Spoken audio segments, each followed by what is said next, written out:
सभी को नमस्कार। एक बार मैं फिर हाजिर हुआ हूँ और अब मैं ऐसे शब्दों को लेकर आपके सामने उपस्थित हुआ हूँ जो किसी भी बड़ी से बड़ी परीक्षा में भी आते हैं और छोटी से छोटी परीक्षा में भी वो अक्सर पूछे जाते हैं और उनके बिना आपका हिंदी का ज्ञान अधूरा ही माना जाएगा और आप एक प्रकार से बड़ा एक मैजिक सीखोगे कि ऐसे शब्द कैसे बनते हैं। चलिए शुरू करते हैं हम। शुद्ध शब्दावली, ठीक ना। अगर आप इसकी जगह श्रद्धांजलि शब्द रखो, श्रद्धांजलि कहोगे तो ल पे छोटी की मात्रा आती है। अवली कहोगे, शब्दावली, दीपावली तो बड़ी ई की मात्रा आती है। इस बात का ध्यान रखिएगा। अब संस्कार आ जाइए आप। संस्कार, संस्कार का यदि संधि छेद करें तो सम जमा कार, ठीक ना। परिष्कार का संधि छेद करें तो परिजमा कार। अब आप ये अलग प्रकार की संधि भी पूछी जा सकती है कि ऐसी संधि है जिसमें स का आगम बीच में हुआ है। स का आगम बीच में, ये स आ गया क्योंकि इसमें समजमाकार में स नहीं, परिजमाकार में स नहीं, इसमें बीच में स आ गया। अब आपको होगा जी आगम क्या होता है? आगम और एक होता आदेश।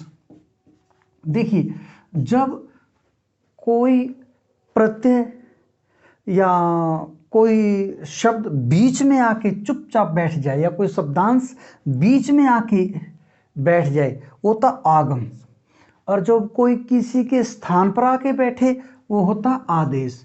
आगम हमेशा मित्रवत होता है, मित्र की तरह, और आदेश हमेशा शत्रुवत होता है, दुश्मन की तरह। जैसे इति जमा आदि, तो इति में तो त में ई है, उसके स्थान पर ई को भगा दिया वहां से और ई के स्थान पर ये आ गया, तो ये आदेश है। और ये इन्होंने किसी को डिस्टर्ब नहीं किया, बीच में स जुड़ गया तो ये आगम संध्या। कई बार ऐसे भी उदाहरण आते हैं। अब मैं ऐसे आपको बीच मझधार में नहीं रखूंगा, आपको नियम बताता हूँ। नियम सीधी सी बात है, जब सम और परी, बस दो उपसर्ग, तीसरे उपसर्ग की बात नहीं कर रहा हूं, सम और परी, इनके आगे कार, कर, कृति यानी कि संस्कृत की जो कृ धातु है उससे बना हुआ कोई भी शब्द आ जाए, कार हो, कर हो, कृति, कुछ भी आ जाए, संस्कृति हो, संस्कृत, कृत भी आ जाए या कार हो, कुछ भी आ जाए, तो बीच में स जुड़ जाता है। इस बात का ध्यान रखिए। केवल दो ही उपसर्ग हैं तो इनमें बीच में स जुड़ जाता। अब आप कहोगे कि जिस संस्कार में ये स है जिसको दंत्य स बोलते हैं और इसमें मूर्धन्य स है, ऐसा कैसे? इसका भी नियम क्लियर कर देता हूं। देखिए, अगर इस साइड ई है या ऊ है और इसके आगे ये स आ जाए, ये स, तो ये इस स में कन्वर्ट हो जाता है। बहुत बड़ा नियम बता रहा हूं। वैसे तो ये एक सप्ताह में पढ़ाने की चीजें हैं, एक सप्ताह से भी ज़्यादा टाइम लग जाता है इनको पढ़ाने में, और मैं आपको 15 से 20 मिनट में देना चाहता हूं, तो कहीं ना कहीं तो कुछ चीज़ें तो उस समय कटेगा, कुछ नॉलेज तो कटेगा, ठीक है ना।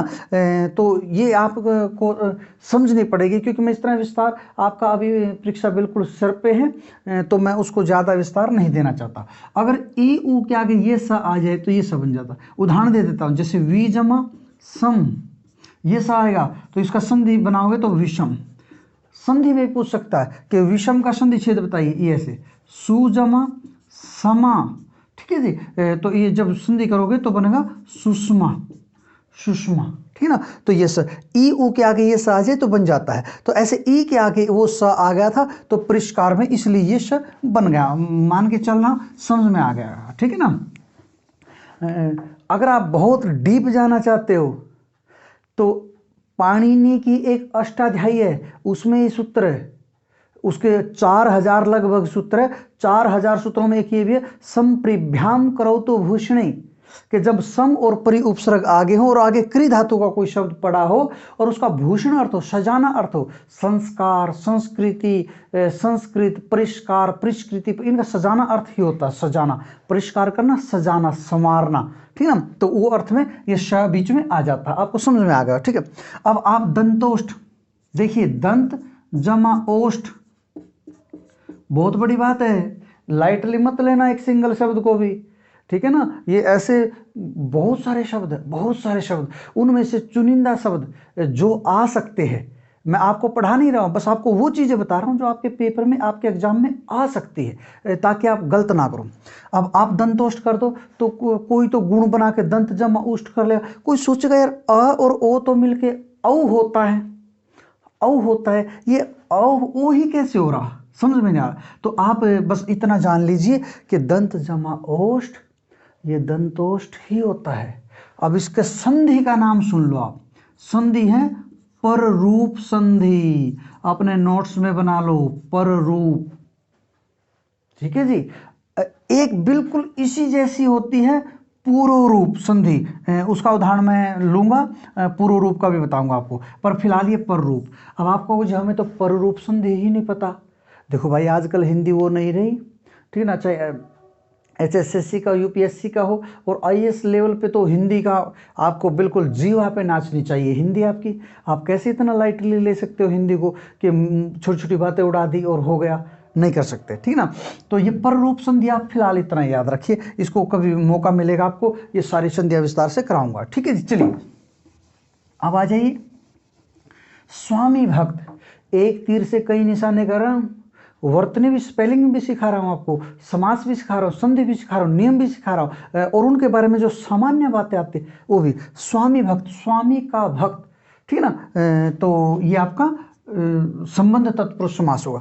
अब आपको स्वामी पे तो बड़ी ई की मात्रा आती है, ध्यान दीजिए, जो शब्द बड़ी ई वाले पुल्लिंग शब्द है, जैसे पक्षी, योगी, प्राणी, या जैसे विद्यार्थी, ठीक ना, जो बड़ी ई वाले पुल्लिंग शब्द है, नदी मत कर देना, नदी स्त्रीलिंग शब्द है, स्त्रीलिंग नहीं ले रहे हम, जो बड़ी ई वाले पुल्लिंग शब्द है, जब वो समास में जाएंगे तो छोटी ई हो जाएगी। जैसे इसका बनेगा पक्षीराज, पक्षीराज, योगीराज, योगीराज, ठीक है ना। चलो ये तो मैंने आपको कई बार बातें बताई है, आपके समझ में आ।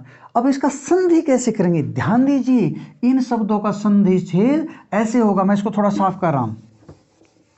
जैसे योगीराज का पूछ ले तो आपको रोगे योगिन जमा राज, आपको जी क्या बात हुई, बिल्कुल ये कुछ शब्द होते हैं जो बड़ी की बात है, इनमें वास्तव में मूल शब्द योगिन होता है, पक्षिन जमा गण, ठीक है जी, विद्यार्थिन, विद्यार्थिन जमा गण, ठीक ना, विद्यार्थी।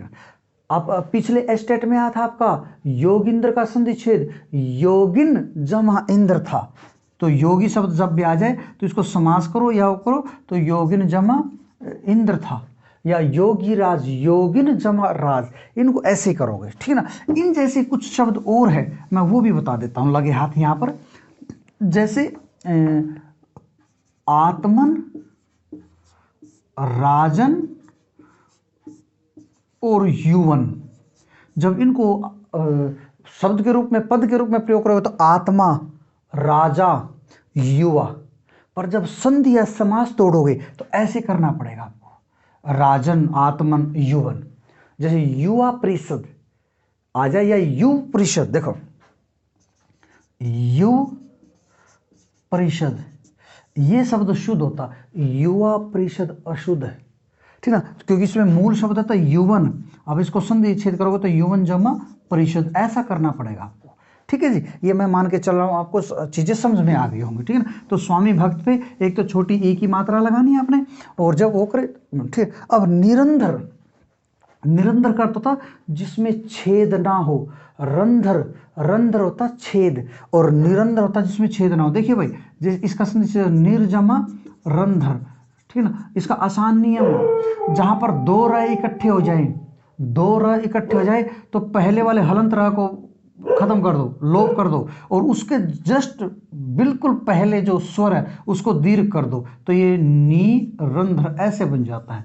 इस जैसे उदाहरण लेंगे, जैसे नीरस या नीरव, रव होता आवाज, नीरव जहां आवाज ना हो, और सब में अव्यय भाव समास होता है, नोट कर लीजिए, अव्यय भाव समास, और निर उपसर्ग अभाव अर्थ में होता है, निरोग, रोग का अभाव, ठीक ना, निरोग भी ले सकते हैं इसमें, निरोग, ठीक है ना। तो इनका सबका संधि छेद करोगे तो न पे छोटी की मात्रा निर जमा रन। इसी जैसा अंतरराष्ट्रीय, अंतरराष्ट्रीय अगर आप शुद्ध लिखना चाहते हो तो एक तो हिंदी में ट्रे में बड़ी की मात्रा लगाई जाती है, वो छोटी की कीजिए, और ये अंतर होता है। आप कहोगे जी कैसे, ये इसी नियम से बनता है, अंतर जमा राष्ट्रीय। तो देखो भाई र के आगे र आ गया तो इस र का लोप होगा, और उससे पहला जो स्वर है त में अ वो दीर्घ होगा, तो अंतरराष्ट्रीय ऐसा आपका बनेगा, ठीक है ना। ये पूछे जा सकते हैं, आपको सिखा नहीं रहा हूं, केवल वो चीजें बता रहा हूं जो आपके पेपर में आ सकती है, ठीक है जी। तो रिंद्र, अब अगला वात्सल्य, वात्सल्य की स्पेलिंग देख लीजिए, इसकी स्पेलिंग ही बताना चाहता था मैं, फिर बता देता हूं। जो ये य प्रत्यय लगता है, ये भाव अर्थ में लगता है, जैसे वत्सलता कहो या वात्सल्य कहो एक ही बात है। इसमें बस ये याद रखिए, इससे पहला जो स्वर है वो आधा हो जाता है, जैसे वत्सल, ये है वत्सल, वत्सल। तो जब इसको वात्सल्य बनाओगे आप तो इसमें व में आ हो जाएगा वत्स, और इससे पहला ये ल आधा हो जाएगा। ऐसे जैसे स्वतंत्र है, बिल्कुल इसी नियम को फॉलो करो। तो वो पहला स्वर आ करो, स्व तम, और ये इसको आधा कर दो, स्वतंत्र। उचित, औचित्य, उचित का त हलंत कर दो, सुंदर, सौंदर्य र हलंत कर दो, र आधा कर दो, तो ये आप समझ गए होंगे। तो ये भावार्थ में होता है, यह प्रत्यय होता है, ठीक है जी। चलिए आगे, अधपतन, इसको कोई दे देना, आप झट से अधोपतन कर देते हो। अधोपतन आपने ऐसा नहीं करना, अधपतन होता है, ठीक है ना। इसका नियम मैं बता देता हूँ, कोशिश करता हूँ बताने की, आपको कितना समझ में आएगा अब ये तो पता नहीं, क्योंकि संधियाँ विस्तार से सीखी हुई काम आती हैं, ठीक है। देखो अगर कहीं पर इस साइड विसर्ग है, इस साइड विसर्ग है और विसर्ग से पहले अ है, दोनों नियम बता देता हूं। विसर्ग से पहले अ है और प्लस, अब यदि इसके अघोष है, अघोष है तो विसर्ग विसर्ग ही रहेंगी।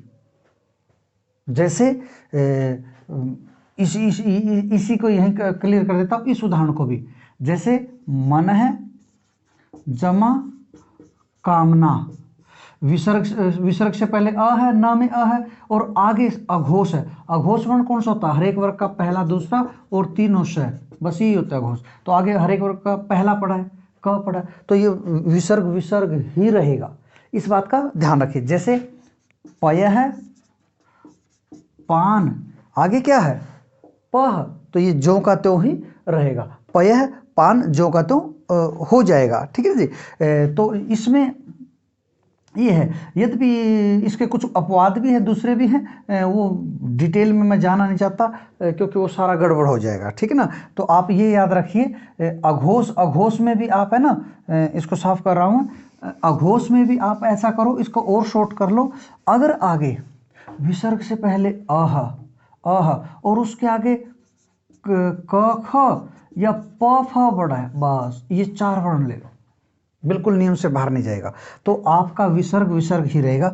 तो अधपतन हो या प्रातः काल हो, जैसे प्रातः जमा काल, तो आगे आ गया क, तो विसर्ग को विसर्ग ही रहेगा, ठीक है जी। चलो ये नियम कर लो, विसर्ग से पहले अ, आगे क ख प फ, बस ये, ठीक है, तो विसर्ग को विसर्ग रहेगा, ठीक ना। इसके उदाहरण और बता देता हूँ, पय है पान, पय है जमा पान, अध है जमा पतन, अध है पतन, ठीक है। चलिए अगर इसके आगे सघोष वर्ण पड़ा हो, सघोष, तो इन विसर्गों को ओ हो जाएगा, ओ, ध्यान दीजिए, इसी में ले लो, जैसे अध है जमा गति, अब गति सघोष है तो ओ कर दो इसको अधोगति, अधोगति, ठीक ना। जैसे यश है जमा दा, अब दा सघोष में आता है, हर एक वर्ग का तीसरा, चौथा, पांचवा और ह, और य र ल व प्लस स्वर,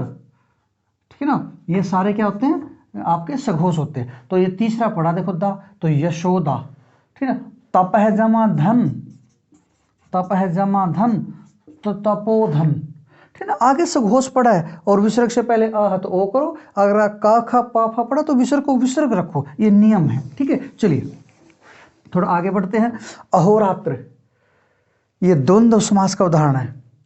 अह और अहन और रात्रि, इसका विग्रह करोगे तो ये बनेगा अहन और रात्रि। आपको कुछ ये रात्रि रात्र कैसे बनता है यही सिखाना चाहता था मैं आपको। एक परीक्षा में आया था ये, आप सब ने ना शुद्ध कौन सा, अहोरात्रि पे शुद्ध कर दिया, अहोरात्रि नहीं बनेगा, अहोरात्र। ऐसे इस जैसा नवरात्र, नवरात्र जो आप नवरात्रि लिखते हो अशुद्ध है, नवरात्र बनेगा। ये समास में आके नियम है, कुछ ऐसे नहीं कर सकते आपके जो मर्जी बना दो। तो इन 2-3 शब्दों का आप ध्यान रखेंगे। जैसे निरपराधी, निरपराध बनेगा, आप निरपराधी नहीं कर सकते, इनको नोट कर लो अपने नोट्स में, ठीक ना। आप निर्गुणी नहीं कर सकते, निर्गुण करोगे, निर्गुण, निर्गुणी नहीं होता। निर्धन करोगे, निर्धनी नहीं होता, निर्धन, निर्धनी नहीं करोगे, निर्दोषी नहीं होता, निर्दोष होता है, ठीक ना। इस चीज का ध्यान रखिएगा, ठीक है। चलो आगे, अह, अहर, अह, कोई पूछ ले ये कौन सा, ये द्वंद्व समास है। अहन और अहन, अहन होता दिन, दिन और दिन यानी कि प्रतिदिन, ये द्वंद्व समास है, ठीक ना। कर लोगे आप ऐसा, ठीक है। आगे देखो, प्रतिष्ठान, आपको जब भी ऐसे शब्द मिले तो ये वास्तव में इसका संधि छेद करें तो प्रति जमा स्थान होता है, ठीक ना। इसमें संधि होती है,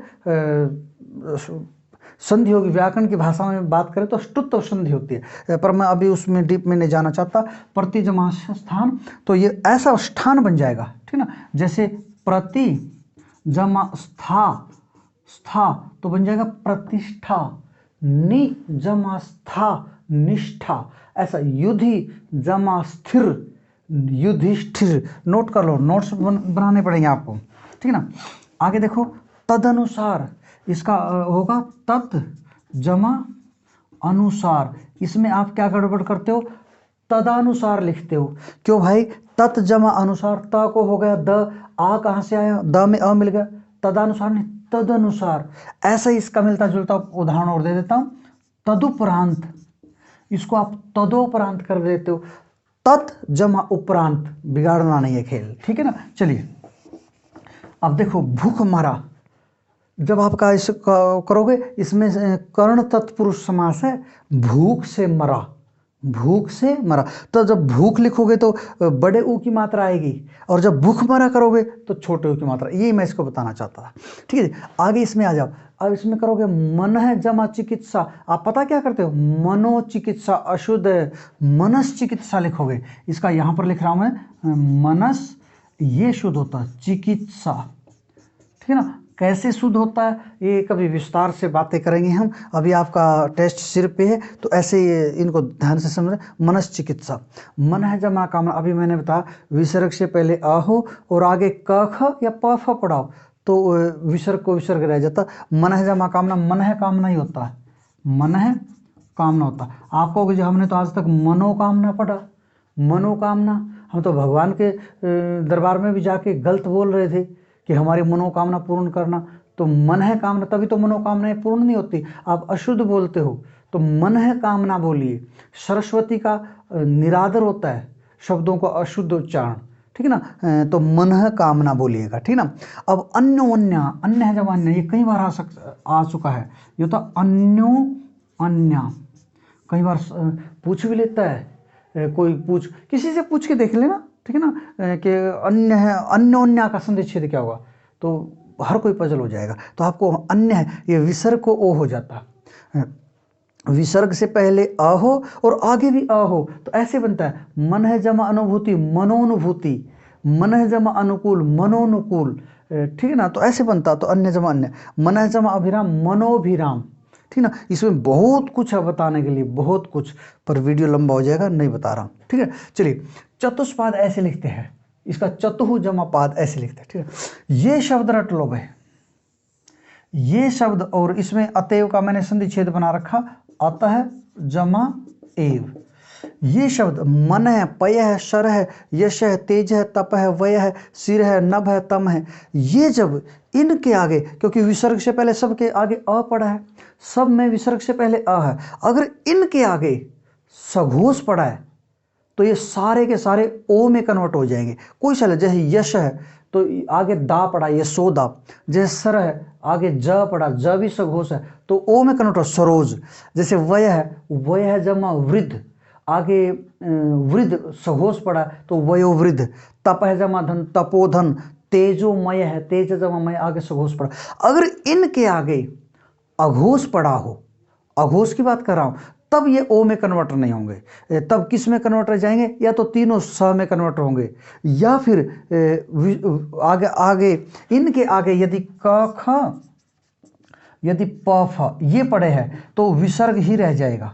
ये कंडीशन है ना, तो विसर्ग ही रह जाएगा, ठीक है। अगर ये पड़े हैं, अगर इनके अतिरिक्त कोई और अघोष पड़ा है तो श हो जाएगा। जैसे अंतः जमा चेतना, क ख प फ नहीं पड़ा पर च अघोष है तो अंतस चेतना, फिर तीनों स में कन्वर्ट होगा। ये काफी लंबी चौड़ी चीजें करेंगे। जैसे अतएव, ये अतः जमा एव, इसका भी नियम है पर नियम ऐसे आपको कितने बताऊं और कितने सिखाऊं। फिलहाल तो आप ये सीख लो कि अतः जमा एव आ जाए अतएव होता, फिर भी थोड़ा नियम बता देता हूं। जैसे विसर्ग से पहले आ जाए और उसके आगे अ को छोड़ के कोई भी स्वर आ जाए, अ नहीं आना चाहिए, बस ये अ है ना, ये नहीं आना चाहिए, इसको छोड़ के कोई भी स्वर पड़ा हो तो ये विसर्ग का लोप हो जाता है, लोप, ठीक ना। विसर्ग की 8 गतियां होती हैं। विसर्ग को ओ बनना, विसर्ग को र बनना, विसर्ग को 3 स बनना, विसर्ग का लोप होना और विसर्ग को विसर्ग ही रह जाना। 7 गतियां तो मैंने सिखा दी अभी आपको, र करना नहीं बताया बस। और एक और होती है विसर्ग को जिह्वा मूल्य होना, वो अलग चीज है, वो तो बहुत डीप जाके आएगी आपको, वो संस्कृत में होते हैं, हिंदी में तो न के बराबर है वो, ठीक है ना। तो विसर्ग के आगे आ जाए और उसके आगे अ को छोड़ के कोई स्वर पड़ा, जैसे यश जमा इच्छा, अब ये अ को छोड़ के अन्य स्वर पड़ा तो ये विसर्ग का लोप हो जाएगा, यश इच्छा बन जाएगा, ठीक है ना। कोई पूछ ले यश इच्छा का संधिच्छेद तो यश इच्छा, ठीक है जी। चलो ये कर लोगे आप, ठीक है। अब आपको एक चीज और बताता हूं बहुत बढ़िया। कोई पूछ ले समीकरण का संधिच्छेद करो तो आपने ये करना सम जमा कर्ण, कभी समी जमा कर्ण कर दो।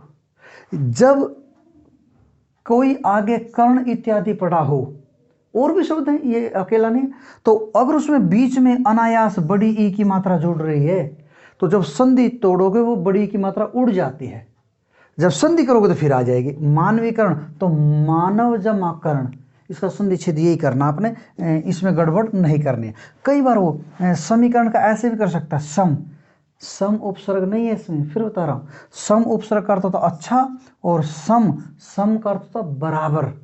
इसमें फर्क कीजिए आप, सम्मान में सम उपसर्ग है, संयोग में सम उपसर्ग है। जहां पर स के ऊपर बिंदी आ जाए ना, जैसे ये अनुस्वार बोलते हैं, जहां भी स ऐसा मिल जाए तो समझ लेना वो सम उपसर्ग है, संयोग सम जमा योग, ठीक है। तो ये बात है, तो ये बातें बहुत सारा मैंने प्रयास किया और मैं आशा ही नहीं अपितु पूर्ण विश्वास है कि आप लोगों ने सीखा होगा, ठीक है जी। आप लोगों से मेरी एक ही गुजारिश है, एक ही प्रार्थना है, अगर आपको लगता है कि इन हिंदी की क्लास में दम है और आपको लगता है कि हरियाणा लेवल की नहीं बात कर, इंडिया लेवल पे हिंदी के ऐसे पॉइंट्स, हिंदी का ऐसा नॉलेज आपको शायद ही कहीं मिले, तो मेरे वीडियो को पूरे इंडिया में पहुंचा दीजिए। हिंदी के नाम पे बहुत कुछ गड़बड़ जाला हो रखा है, ठीक है ना, बहुत सारी चीज़ें ऐसे ही वो करा दी जाती है, तो जब बड़ा दुख होता है। मैं आप लोगों की हिंदी और संस्कृत में सेवा करना चाहता हूँ।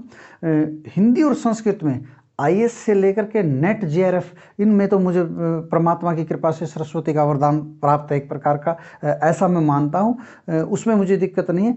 तो आपको सब जगह ये आपको भेजना है, लाइक करवाना, सब्सक्राइब करवाना और उनको शेयर जरूर करवाना, उनको भी आप रिक्वेस्ट कीजिए, ठीक ना। तो हिंदी में आपको बहुत अच्छी से अच्छी ये चीज़ें आपको मिलेगी, चाहे आप HSSC के लिए तैयार, UPSC के लिए तैयार करो, IAS के लिए तैयार करो। मेरे वीडियो आप ये देखते रहिए और हमारा हिंदी भाषा और संस्कृत भाषा के प्रचार प्रसार का ध्येय उद्देश्य आप पूरा कराते रहिए, ठीक है ना। वीडियो क्वालिटी थोड़ी सी हल्की हो सकती है, ठीक है ना, वीडियो की क्वालिटी हल्की हो सकती है, ज्ञान की क्वालिटी आपको हल्की नहीं मिलेगी, ठीक है ना। और ये बहुत शीघ्र ही मैं बिल्कुल इसको अच्छा रूप दूंगा, वीडियो की क्वालिटी आपको बहुत बेहतर मिलेगी। कुछ दिन की बात है। बहुत बहुत धन्यवाद। Thank you.